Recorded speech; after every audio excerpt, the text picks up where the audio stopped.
Yes, Tom. There's the focus of the world right now in terms of atrocities and the war going on. I often seem to find myself thinking of the people who are going to have their heads cut off, and I often see myself in their position in terms of, well, you know, what would I do, what would I think, and is it helpful to?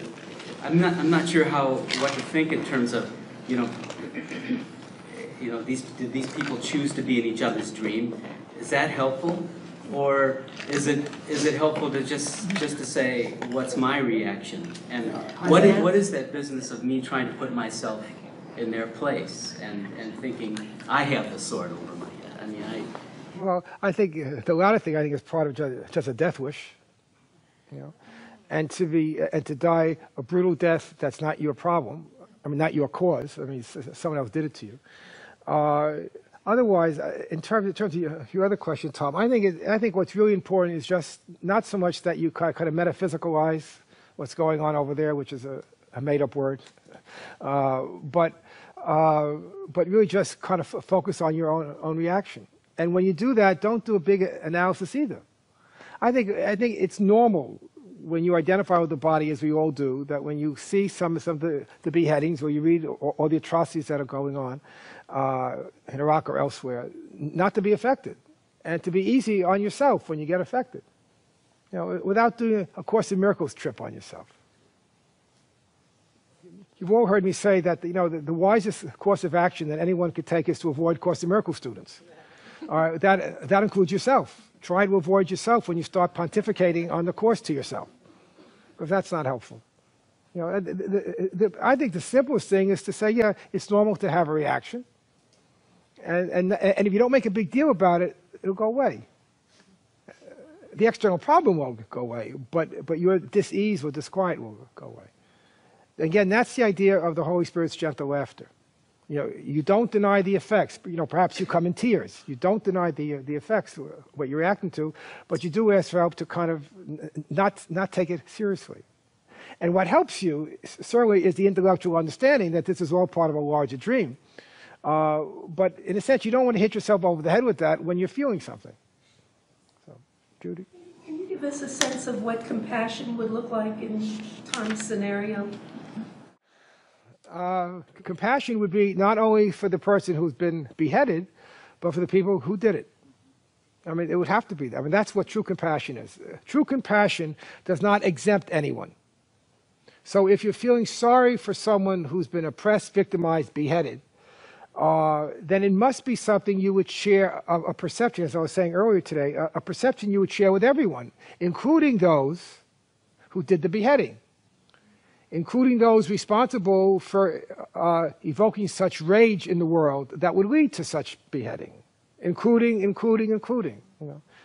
So compassion, if it's true compassion or true empathy, as the Course says, it must include everyone.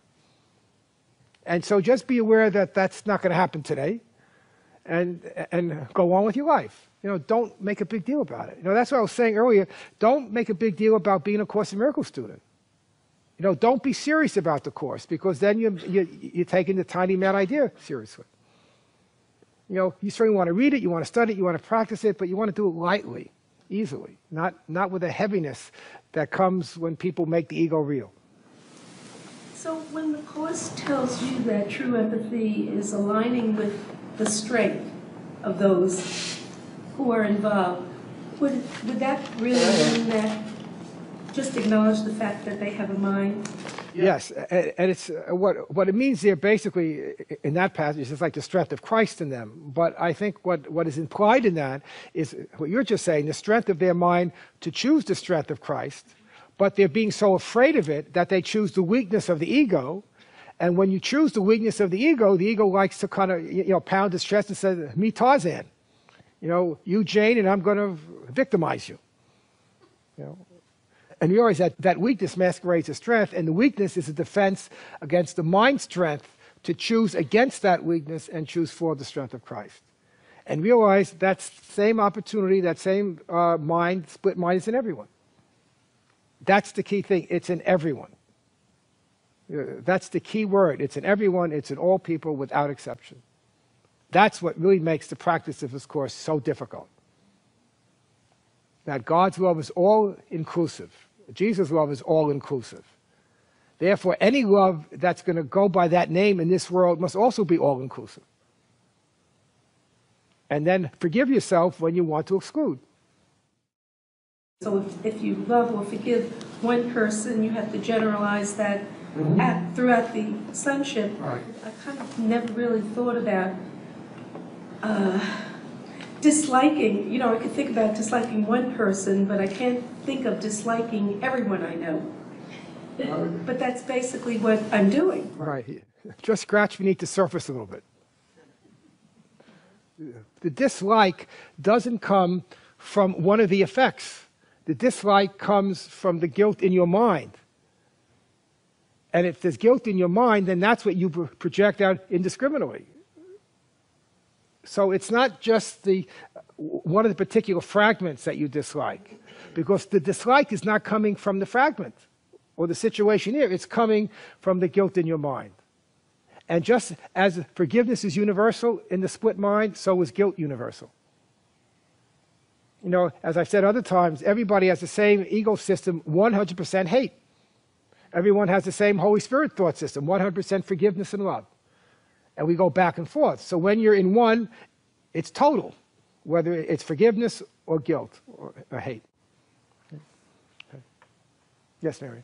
The idea of seeing shared interests, the idea that of not seeing someone's interests separate from your own. Right.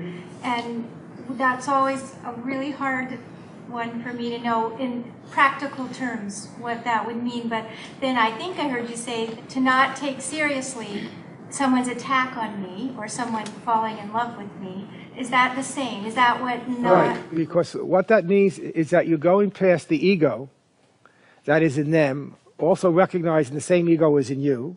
And when you go past the ego, you go to the right mind, which is in them, which is also in you. And then you go also to the part that could choose between them, which is in the other person and also in you. And so the shared interest that we have is the need to awaken from this dream, choose the right teacher who will help us awaken from the dream, and go home. And everybody's in the same dream. Everybody's in the same boat. Yeah. This doesn't have to do with form. And that's always a trap. Nothing that's in the Course, and nothing I've been saying, has anything to do with behavior. Because it would be silly for the Course to say anything about behavior, because behavior is part of the illusion. And what's important is the cause of the behavior, which is in the mind. The line that says, let them be as hateful and as vicious as they may. Well, when I look at my experience in recent life, I mean, I don't have very many experiences that in form are hateful and vicious. But it seems though, if I'm looking at my mind, I'm always waiting for that. So it may as well be because it's as if every person I meet, I feel like potentially they want to kill me. So is that the picture of my concealed desire to kill projected? And yes. I think now they want to kill me. It's coming from your guilt over being a killer that says, I'm a killer, therefore I deserve to be hated and killed. And therefore you look out, you send out the messengers of fear, and they find what you're looking for. And even if it's not there, you'll still be apprehensive about it. So yeah, because in form that doesn't happen. But it doesn't matter. It all happens in thought anyway, and the expectation would be there, which is in thought. And then to know that that's my concealed desire to kill. So if you could just refresh me, what do I do with my concealed desire to kill? Just tickle it. That's it. In other words, you don't make it into such a big deal. Right? That's the problem. This world is a witness to the fact that we've taken the tiny mad idea very seriously and made it into one big deal. And then our individual lives are the same thing. So the antidote to that, the correction, is to tickle it. That's the gentle laughter.